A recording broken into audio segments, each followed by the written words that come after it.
How does color affect the mood of the viewer? What kind of emotional impact does it have on that person? How do they feel when they look at color in general? And another way to start your color palette search is to take into account that psychology of color and its effect on the viewer. So we talked about this when we were looking at some of the examples.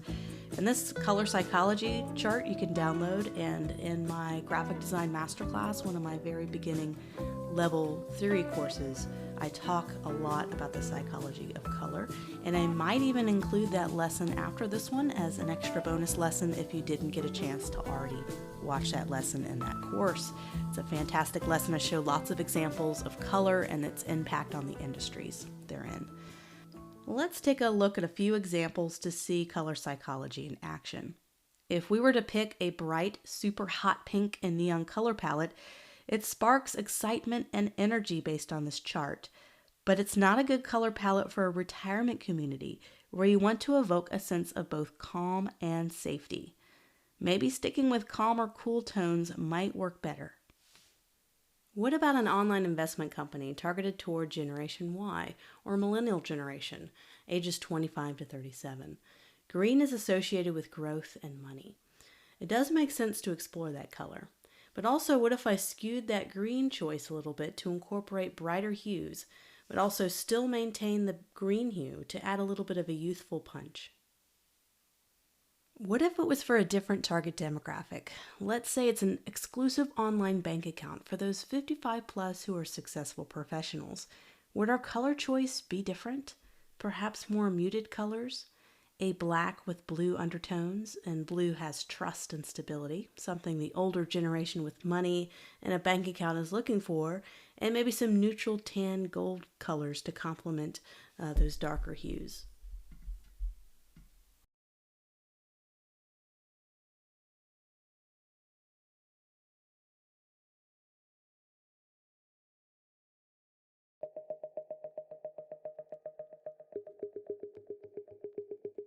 The psychology of color in design.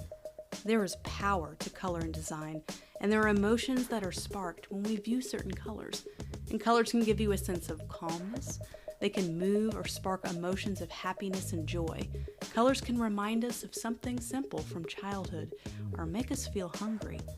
How we pick and choose the colors we use in design are greatly influenced by the type of emotions you want to bring about in your viewer. I created this downloadable resource called the Psychology of Color Chart. It lists common emotions associated with colors. So taking a look at this chart, your warm colors, reds, yellows, and oranges, are going to bring more energy and vibrance to your design, with reds being especially powerful. This is why warmer colors tend to be harder to use on large area of designs because of this energy and draw it has, especially reds. There could be a good reason to draw your eyes to a design to gain the attention among the crowds. Red is a great color to use to draw that attention and increase alertness. Red is commonly used on buttons and call to actions to pull your eye toward that area. Reds can easily be overused. Used too much and it can drown a design in too much attention. Reds tend to increase your appetite. So there's a good reason why fast food restaurants tend to favor red in their logos and ads. Red should be used intentionally and with a purpose. Reds can also evoke a response of anger and fear as well, so keep that in mind when considering using this attention-grabbing color. As we move along the color wheel, we run into oranges. Oranges keep some of the enthusiasm and excitements of red, but also starts to combine the energy of yellow. Since they take a little bit of the edge off of red, you can find more ways to use orange in your designs, but also keep that same bright energy. Oranges work wonderfully with cooler colors like blue. They tend to be complements on the color wheel, and it shows as you see orange being that bright highlight in a sea of cool colors. This balance works well in design because it provides a sense of contrast. Now as we continue to move along the warm colors into yellows, the energy is undeniable with yellows, but it can also be one of its biggest weaknesses. Along with pinks, yellow is the least used color in design because it can easily be overused. But it can be a great complement color alongside other colors, where the other colors feed off the brightness of yellow. The only downside is yellow can be hard to see and read when printed, so I try to avoid using it with type unless it's very intentional and very readable. Yellow does have a place in design, but wield it carefully and sparingly. This color can evoke happiness and give off a youthful vibe, and it might be why you commonly see it used in children's products. Yellows can evoke anxieties as well, and it might be why you don't see a lot of yellow used in the healthcare industry. It's now time for green. We start to move toward the cooler colors, and there's a reason why. Green is the color of choice for many cleaning industries. Green equals clean and fresh, but also reminds us of nature. It reminds us of fresh spring days when those bright green leaves start to bloom on the trees after a long, dark, white winter. Green can also be used heavily by the financial industry to show positive gains on wealth and status. We see the stock market highlighted in green, we know it was a good positive day on the market. And there's no wonder why banks commonly use green in their branding. Why not remind viewers of those positive increasing stock market days? There's no wonder that alongside blue, green is one of the most commonly used color palette choices in design.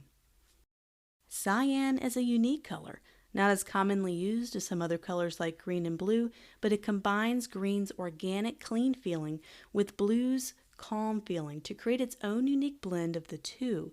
And you may commonly see biotech startups use cyan to show optimism.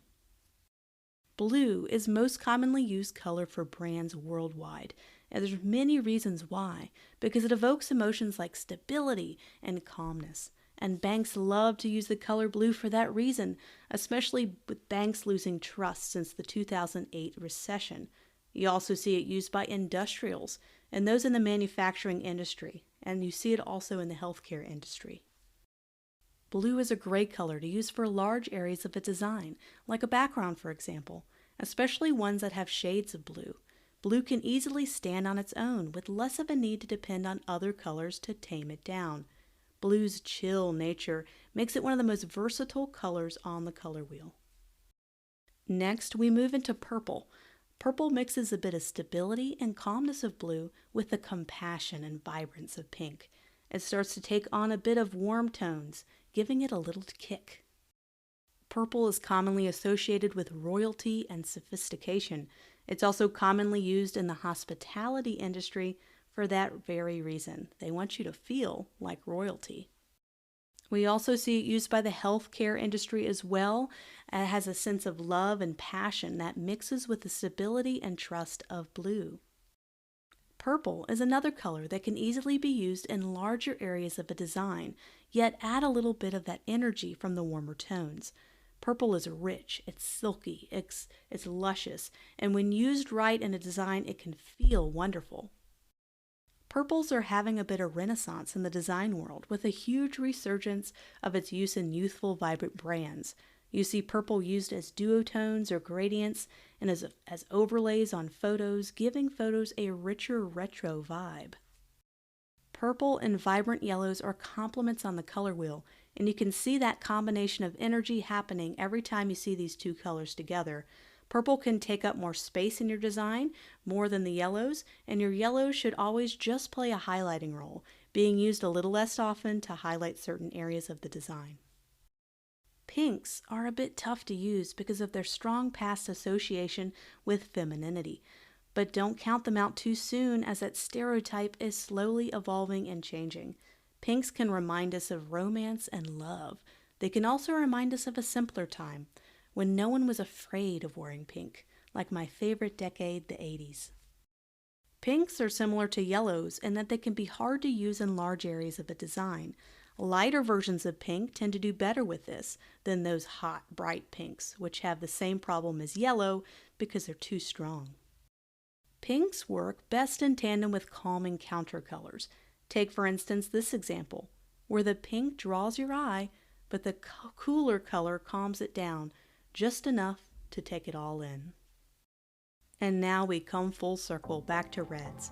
Feel free to download this resource as a guide when thinking about how the emotions of color affect your color picking decisions. When doing logos and creating brand color palettes, this should come in handy. Outside of typography, color can move mountains. when used right in design. It could change your design from dull to inspiring with a few clicks of a button. Use colors wisely and carefully and with intention. As designers, it takes time to find the right color combos, and the best way to practice this is by creating your own color combos. Try creating a series of your own color combinations. Try just combining 2 simple colors, then try 3, and then work your way up to 4. Think about how the colors you put together make you feel. Remember that contrast in color can work well with a cooler color and a warmer color together, but also analogous or colors that are similar in hue can create a calming, harmonious effect. What emotions do you want to evoke with your design? How does changing a color in your design change how you feel about the design?